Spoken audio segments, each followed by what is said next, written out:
오늘 우리가 함께 봉독했던 귀한 말씀은 우리가 누구나 잘 아는 참 수없이 말씀을 듣고 또 전해져 왔던 말씀입니다.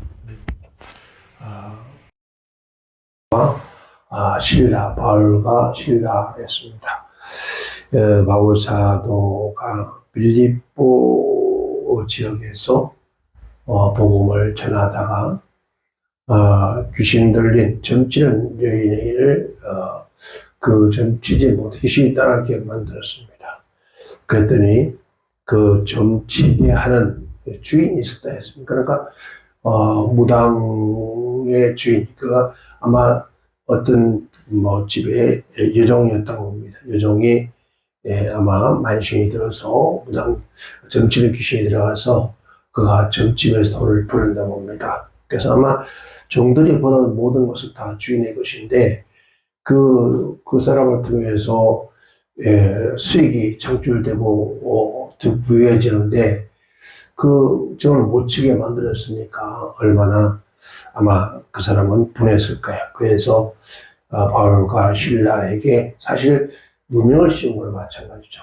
그래서 감옥에 가두치게 되어집니다. 실제 말하면 죄가 있는 것이 아닙니다. 죄가 없습니다. 그럼에도 불구하고도 감옥에 가두치게 되는데 그 감옥에 가둬서 죄가 있어서 죄를 선고받고 예를 들어서 1년이든 2년이든 3년이든 선고받으면 그 후에는 나올 수가 있습니다. 그런데 바울과 시라는 그런 선고가 없습니다. 없고 그냥 감옥에 넣어서 성경의 운명에 우리가 문을 따르면은 내일이면은 처형을 해야 할 그런 지경에 놓여 있습니다. 그런데 그럴 때 그날 밤에 바울과 실라가 우리가 그러나 우리 대한민국 감옥은 너무나 좋습니다. 사람들이 대한민국 감옥을 제일 안 좋은 감옥을 옛날에 일정시대 서대문 교도소로 했습니다. 근데 지금은 우리 한국은 제일 안 좋은 거를 경상북도 청주에 있나요? 청송교도소라고 했죠. 청송교도소는 전부 다 강력범들만 모여있는 곳이라 그렇게 해서 안 좋다고 합니다. 그런데 어느 곳이든 사실 우리 대한민국의 감옥은 다른 어떤 세계 나라보다도 참 잘 되어 있습니다. 필리핀이나 이런 싱가포르 같은 그런데 감옥이 우리 감히 상상할 수 없는 그런 곳인데 그 당시에 바울과 실라가 갇혔던 그 옥은 지하 감옥입니다. 지하 감옥. 즉 말하면 햇빛이나 이런 것들을 공급할 수 없는 그런 곳. 그리고 쇠사슬로 우리 착고라고 하죠. 쇠사슬로 양손이 묶여서 그 감옥 안에서도 활동이 자유롭지 못하는 그러한 곳에 갇히게 되었습니다. 그리고 내일은 사형을 당해야 될 그러한 처지인데 하나님의 백성들이 어떻게 해야 될까요? 이런 아무런 죄 없이 도둑질한 것도 아니요, 남을 살인한 것도 아니요, 오직 귀신들은 귀신 쫓아진 것밖에는 죄가 없습니다. 그런데 그 때문에 내리면 사형을 당해야 된다면은 여러분 어떻게 할까요? 어떤 사람들은 원망하고 억울하다고 고함치러 갈 겁니다만은, 그런데 하나님의 사람 바울과 실라는 즉 믿음의 사람들이기 때문에 누구를 원망하거나 또 불평하는 것이 아니라 오직 전능하신 하나님을 바라보게 됩니다. 하나님 앞에 의지하게 되지고, 그래서 우리 믿음의 사람들은, 하나님의 사람들은, 우리가 하는 자녀들은 이러한 어려움을 당하고 고통을 당하고 고난을 당할 때 해야 할 일이 있다면은 우리는 바로 하나님을 의지하고 바라보고 하나님 앞에 간구하는 것게 가장 아름답고 복되고 또 반드시 이루어질 수 있는 것들입니다. 그래서 오늘 말씀의 제목을 있는 그대로 매인 것이 다 버섯인지라 라는 주제를 정해 보았습니다. 그래서 오늘 저와 여러분 인생을 살다 보면은 이런 저런 일 만납니다. 때로는 아무런 죄 없이, 때로는 누명도 쓰고, 때로는 사기도 당하고, 때로는 우리가 부지중에 또 사고가 날 수도 있습니다. 그런데 우리 하나님의 백성들, 믿음의 백성들은 다른 어떤 방법을 도입하는 것은 오직 모든 만물을 창조하시고 나의 주인 되신 전능하신 하나님 앞에 우리는 선다면은 반드시 하나님의 그 모든 어려움의 역사를 물러주시고 승리하게 만들 줄 믿습니다. 그러면은 오늘 우리의 어떤 방법이나 생각이나 우리의 어떤 뜻이 아니라 오늘 말씀 속에 성경을 기록해 둔 것은 너희가 이러한 일이 만일에 살다가 닥친다면은 너희도 이렇게 하여라 하는 것과 같습니다. 그래서 오늘 본말 속에서 26절에 그들은 하나님께 기도할 때라고 했습니다. 본 말씀에 그렇게 말합니다. 이에 후련히 큰 지진이 나서 그럽니다. 그렇죠. 바울과 한밤중에 되어 바울과 실라가 기도하고 했습니다. 25절에 기도하고 했습니다. 기도할 때라고 했습니다. 여기서 기도라고 하는 것. 기도할 때 그때 어떤 역사가 일어났죠? 메인 것이 메인 것이 벗어졌다라고 했습니다. 여기서 메인 것이라고 하는 것은 데스모스라고 하는데 데스모스라고 하는 그 의미가 여러 가지가 있습니다. 그래서 우리가 히브리 헬라어는 원래 그 언어가 뜻이 한두 가지로 표현되지 않습니다. 여러 가지로 표현되어 있습니다. 여기서 그 표현되어 있는 것이 데스모스란 이 의미가 바로 올가미에 매있다라는 그런 것입니다. 즉 이것은 올가미라는 것은 짐승을 잡을 때 덫을 낳는다 그러잖아요. 짐승을 잡기 위해서 덫을 낳아서 올가미를 낳아서 그 짐승을 잡습니다. 그리고 작고라고 해요. 오늘 본 말씀은 작고라고 나옵니다. 작고라고 나오는데 이 작고라는 것은 우리 민족은 조선시대에 범죄자들에게 그 나무를 두 조각을 내서 가운데 홈을 내서 두 발목을 이렇게 발목과 양손을 이렇게 묶었습니다. 중화는 뭐 어떤 사슬 묶는 것이 아니라 나무를 통해서. 그런데 유대 쪽에 쪽에는 이런 나무가 아니라 지금 말하면은 쇠사슬로 발목과 손목을 이렇게 메었습니다. 이렇게 메어두고 그것도 그것만 메는 것이 아니라 말뚝을 박아서 그 안에서도 더 이상 크게 자유지 못하게끔 그렇게 했습니다. 그리고 속박이라는 뜻을 가지고 있습니다. 속박. 우리가 속박이라는 말을 들어봐서 봅니다. 속박은 사람을 강압적으로 얽매거나 자유지 못하게 강압적으로 가둬두는 걸 말하는 어떤 공간에 가둬두는 걸 말하는 거죠. 또 그렇잖아요. 누가 감금되었다라고 하는데 이거는 감옥이 아닙니다. 감금된 것은 강제로 가두어서 나오지 못하게 했다. 그건 뜻이고 감옥이라는 것은 뭘까요? 사람이 죄를 지어서 죄인을 가두는 곳, 이것이 감옥입니다. 이런 의미가 올가미로 목을 매지고 작고가 이겨지고 속박당하고 감금당하고 감옥에 넣어진 이 5가지의 뜻이 있는데 우리가 인생을 살다 보면 이럴 때가 온다는 것이에요. 메인 거. 그러니까 메인 것들이 되어지는데 이 메인 것들이 영적으로나 육적으로나 환경, 삶, 우리의 생활 가운데서 이렇게 나도 모르게 메어질 때가 있다는 거죠. 그때 그들이 기도했다 했습니다. 기도했다. 기도했더니 벗어진지라 라고 했습니다. 이 아네테란이란 말인데 이 말은 놓였다, 풀렸다 라는 뜻이에요. 그리고 끊어졌다, 풀어줬다라는 거예요. 그러니까 이것은 여러분 사람이 어떤 묶은 자가 풀어져야 돼요. 그죠? 그러니까 묶은 자가 메어놓은 자가 풀어지겠습니까? 안 풀어지죠. 그런데 놓여지고 풀어지고 끊어지고 풀어지는 이 역사는 즉 하나님만 할 수 있는 거예요. 강한 자만.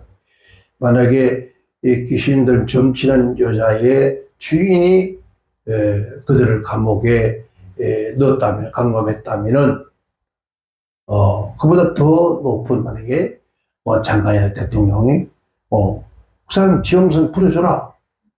그래서 풀어줘야 주는데, 그런데 여기서 풀어지는 것은 그런 것이 아니었어요. 자연적인 걸로 풀어졌다는 거죠. 이것은 하나님에 의해서 순간적으로 그것이 결박이 풀어졌다는 거예요. 올무가 풀어졌다. 우리가 우리 주일학교 찬양하잖아요. 새 사냥꾼의 올무에서 벗어났도다. 속박에서 벗어나려면 어떻게 해야 될까? 본말처럼 하나님 앞에 우리 주 예수 그리스도 이름으로 기도하면 된다는 겁니다. 기도하고 했습니다. 기도하고라고는 브로슈라고 하는 말인데, 브로슈 코메이노 이런 의미를 갖고 있죠. 기도했다는 거죠. 뭘 위해서? 자기 자신을 위해서 기도하고, 이 기도의 목적이 주의 뜻을 아는 것과 또 우리 자기 자신의 살아가면서 반드시 생애에서 삶에서 좋은 결과를 가져갈 수 있는 것이 바로 기도다. 누구 앞에? 하나님 앞에. 그래서 바알과 시라는 그 감옥에서 작고를 메인 상태에서 한밤중 같은 밤 같은 그 인생 어려움 그 고통에서 하나님을 기도하고 찬미했더라 했어요. 그러니까 우리 인생에 살아가면서 밤같이 우리 생애가 어둡고 캄캄하게 우리가 더 이상 어떻게 할 수 없는 그런 지경에 왔을 때 우리가 해야 할 일이 있다면은 다른 어떤 방법이 아니라 하나님을 여호와 이름을 부르는 것이다. 즉 하나님 앞에 기도하는 것이다. 그게 바로 진정한 그리스도인의 삶의 모습입니다. 두 번째는 25절에 하나님을 찬미할 때 하나님을 찬미했더라 했습니다. 여기서 찬미하다 히에네오라는 의미를 가지고 있는데 그런 의미는 즉 감옥에서 노래하고 어떻게 축복할 수 있겠습니까? 그런데 감옥에서 축하하고 감옥 잘 들어와서 야 내일 죽게 축하해. 내일 죽게 됐으니까 내일 죽으면 천당 가니까 축하해. 그런 사람이 몇 사람 있을까요? 내일 지금 사형받은 사형을 반탄할 사람이 야 축하해. 노래할 수 있을까요? 그래서 아마 그럴 사람이 얼마나 있을까? 여기서 찬미하다 휘눈이라는 말인데 이 말은 찬송하다 찬미를 부르다 찬송하고 있었다. 내일 아침 죽는데 노래하고 찬양할 사람이 있겠습니까? 여기서는 하나님을 찬송하여 그냥 끝나는 계속해서 영광과 존귀를 하나님께 드렸다 이 말이죠. 내가 오늘 복음 전하러 이 땅에 왔다가 아무런 죄 없이 죄 있다면 예수 그리스도를 전하는 것, 천국 복음을 전하는 것, 이제 죄라면은 내가 전하는 그 하나님의 이름 그렇잖아요. 내가 예수의 복음 전하다가 왜 내가 감옥 가 그런 것이 아니라 하나님께 계속 존귀와 영광을 전했다는 거예요. 그러니까 우리의 삶이 어두운 밤에 찾아오고 또 신앙의 어두운 밤에 찾아오고 우리 영혼의 석방을 당할 때 우리는 하나님을 향하여 찬미, 즉 하나님을 향해서 찬양을 부렸다는 거예요. 어두운 밤에 사슬에서 미어있는 낙심되는 그 밤에 하나님을 찬양했다는 거예요. 그래서 시편 기자는 그렇게 고백을 합니다. 시편 63편 5절 6절을 보면은 골수와 기름진 것을 먹음과 같이 내 영혼이 만족한 것이라 내 입이 기쁜 입술로 주를 찬송하되 내가 나의 침상에서 주를 기억하여 밤중에 주를 묵상할 때에 하오리니 주는 나의 도움이 되시나니나 내가 주의 날개 그늘 아래에 즐거이 부르겠다. 참 시편 기자의 그 고백처럼 여러분 어떤 환난과 역경이 다가와도 우리가 하나님께 감사하고 찬양할 수 있는 사람, 그런 사람이 되어야 된다. 제가 언젠가 말씀을 드렸는지 모르겠지만은 이제 소천하셨지만은 오춘자 권사님이 참 태어나서부터 취직하고 살아간 그 삶이 참 어려운 그런 여정을 살아왔더라고요. 그런데 그 숱한 어려운 여정 가운데서 그가 오늘까지 하나님 앞에 소천하기 전까지 그가 이 땅의 삶을 감사하며 승리하고 있었던 것은 그분 입에서는 어떤 상황, 어떤 처지, 어떤 형편에서도 원망보다는 찬양을 많이 했다 그래요. 주방에서 일하면서 찬양하고 식기를 닦으면서도 찬양하고 남의 집에 품삯을 하면서 찬양하고 공장 일을 하면서 찬양하고 부엌에서 일을 하면서 찬양하고 정말 낙심되고 절망할 때 찬양하고 그를 오늘날까지 이 땅에 살 수 있도록 만든 것은 찬양이었다 그래요. 그러니까 우리가 하나님을 정말 믿는다면은 하나님 앞에 송축하는 거예요. 우리 입술로 찬양하는. 그러니까 그분의 삶의 승리는 기도하고 찬양하는 거였다는 거죠.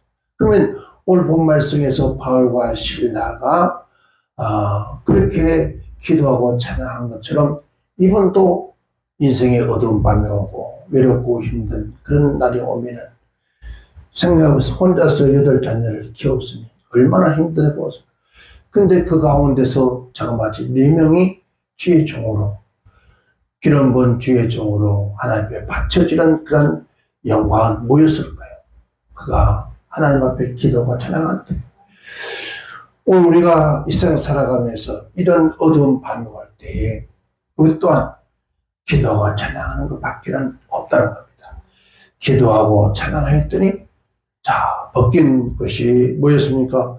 올무가 벗어나고 감금된 것이 해제되고 자유로 얻어지고 오늘 저와 여러분도 저 자신은 마찬가지입니다. 저도 아직도 완전한 자유가 되지 못한 것이 있단 말이에요. 그런 부분을 보면서 그래 기도하는 것밖에 없어. 감사하는 것밖에 없어. 그런 마음을 가지면서 하나님 이 부분에서 자유하게 하옵소서. 이 부분에서 노용을 받게 하옵소서 라고 기도하고 있습니다. 그대로 기도와 찬미를 들었다라고 했습니다. 즉 말하면 그 옥중에는 많은 지수들이 바울과 실라가 기도와 찬양할 때 그때 그들이 들었다라고 했습니다. 그래서 듣더라라는 말은 잘 듣더라. 그들이 기울여 듣더라. 그래서 순종하다라는 의미를 갖고 있는데 자기를 위해서 잘 듣더라. 그들 자신들을 위해서 잘 듣더라. 모든 사람들이 어둠과 속박으로부터서 자유와 해방을 주기 위한 노래였습니다. 위에서 열심히 기도하고 찬송한 소리가 널리 전파됐다는 거죠. 그랬더니 그 감옥에 있는 모든 사람들이 다 옥문이 열려지고 자꾸가 다 부러졌어요. 오늘 우리들의 기도할 때 묵상 기도가 아니라 부러지는 기도를 해야 되고 찬양할 때 모든 사람들이 다 어째 꽃 같은 환경, 꽃 같은 상황, 꽃 같은 처지에 있는데 저 사람은 도대체 누구길래 뭐길래 어떤 존재길래 이 칠흑 같은 밤 감옥에서 기도의 소리가 들려 찬양의 소리가 들려. 이 기도와 찬양의 소리를 들으면서 그들이 다 듣고 감동을 받는 거예요. 그러면서 그들에게도 바울과 실로와 꼭 같은 역사가 그들에게도 일어나요. 감옥문이 열려지고 작고가 풀어지는 역사. 오늘 저와 여러분, 내가 어렵고 힘든 과정의 삶을 살아갈 때 나 자신을 위해서 기도하고 찬양하였는데 그 찬양한 소리가 수많은 사람들이 듣게 되면서 그들도 그 모든 결박에서 풀어지더라고요. 우리가 많이 듣습니다. 찬양할 때 귀신도 떠나고 찬양할 때 병도 낫더라, 그런 얘기를 하죠. 근데 찬양을 할 때 귀신이 있다는 뿐만 아니라 모든 결박이 풀어지더라. 그러니까 기도와 찬양을 할 때, 근데 우리가 기도하지 않고 또 찬양만 하는 것은 기도와 찬양이 함께 병합되었을 때 그때 이 기적이 일어나더라는 거죠. 우리 또한 이렇게 어려움이 닥쳐올 때마다 바울과 실라처럼, 저와 여러분, 요즘은 너무 하루가 아니 한 시간이 요삼처럼 말이 있죠. 정말 어떤 일이 생길지 알지 못하는 그런, 정말 여러분 무리를 걷는, 작두리를 걷는 그런 아슬아슬한 그러한 위기 속에 살고 있습니다. 이럴 때 우리 믿음에서 하나님의 자녀들이 해야 할 일이 있다면 오직 하나님께 기도하는 것과 하나님의 찬양하는 것을 잊지 않기를. 그래서 이 모든 환란에서 속히 벗어나 하나님께 영광 돌릴 수 있는 그런 저와 여러분 되시기를 주의 이름으로 축원합니다. 기도하겠습니다.